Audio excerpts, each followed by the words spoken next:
আজ আমি আপনাদের জন্য নিয়ে এসেছি একদম পেঁয়াজ রসুন ছাড়া নিরামিষ দিনে খাওয়ার মতন ঘরোয়া বাঙালি রেসিপি আলু পনির।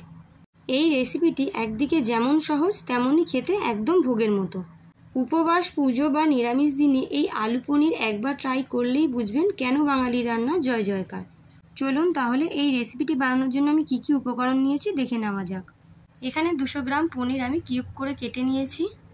এখানে দুটো বড় সাইজের আলু কিউব করে কেটে নিয়েছি, আর নিয়েছি একটা টমেটো, কিছুটা আদা, কাঁচা লঙ্কা আর ধনেপাতা।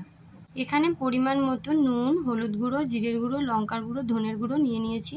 এখানে কিছুটা চারমগজ আর 4-5টা মতো কাজু বাদাম নিয়ে নিয়েছি। ফোড়নের জন্য নিয়ে নিয়েছি গোটা জিরে, শুকনো লঙ্কা, গোটা গরম মশলা আর তেজপাতা। কড়াইতে দিয়ে দেবো পরিমাণ মতো সর্ষের তেল। তেল গরম হয়ে গেলে দিয়ে দেবো সামান্য পরিমাণ হলুদ আর নুন।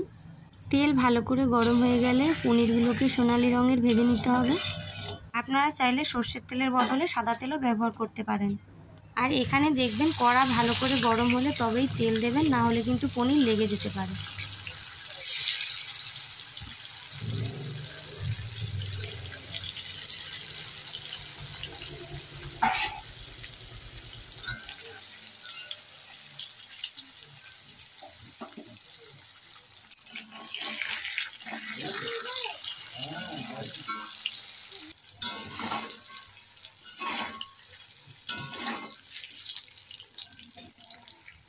দেখুন পনিরগুলোকে আমি খুব হালকা সোনালি রঙের করে ভেজে নিয়েছি।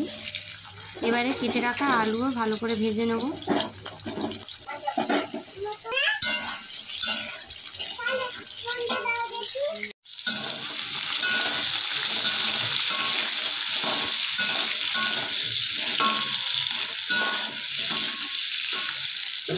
চলুন আলুটা ভাজা হতে হতে আমরা কিছু মশলার পেস্ট তৈরি করে নিই। দিয়ে দিলাম আদা, টমেটো, কাঁচা লঙ্কা, কাজু বাদাম আর চারমগজ। মশলা তৈরি হতে হতে এখানে আমার আলুগুলো ভাজা হয়ে গেছে। এবার একটু প্লেটে তুলে নেব। এবারে ওই তেলের মধ্যে দিয়ে দিলাম ফোড়ন। ফোড়নটা একটু ভাজা হলে দিয়ে দিলাম মশলার পেস্ট। এবারে সব একসাথে ভালো করে নাড়াচাড়া করে রান্নাটাকে করে নেব।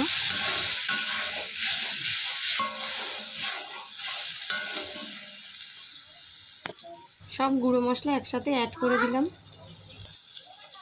সব মশলা একসাথে ভালো করে কষিয়ে নিতে হবে।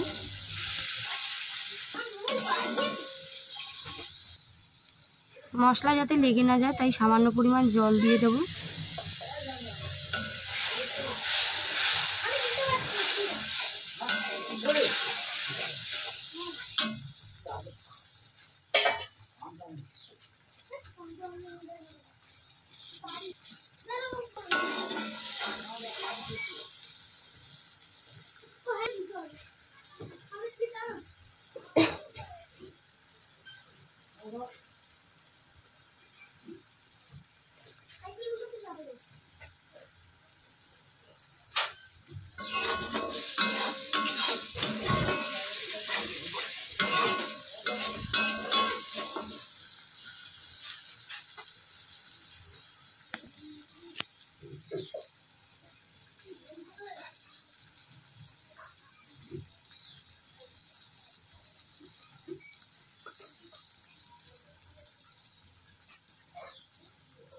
মশলা কষানো হয়ে গেছে, মশলা থেকে তেলও সাইড হয়ে গেছে। এবার দিয়ে দিলাম ভেজে রাখা আলু।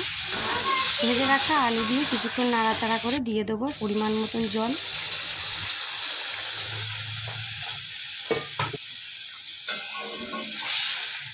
এবারে ঢাকা দিয়ে 5 থেকে 7 মিনিটের মতো রান্নাটাকে আমি করে নেব।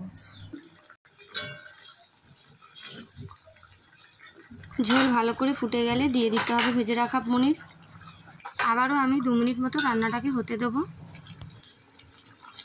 সব শেষে গরম মশলা ও ধনেপাতা ছড়িয়ে পরিবেশন করুন। লুচি বা ভাত দুটোতেই জমবে। আমার আজকের রান্নাটা কেমন লাগলো কমেন্টে জানাতে ভুলবেন না। আর আরও ভালো ভালো ঘরোয়া স্টাইলে নতুন রেসিপি পেতে পরি.সিজা সুভদ্রা চ্যানেলটা সাবস্ক্রাইব করে রাখুন। রেসিপিটি মনে ধরে থাকলে বন্ধুদের সাথে অনেক অনেক শেয়ার করুন।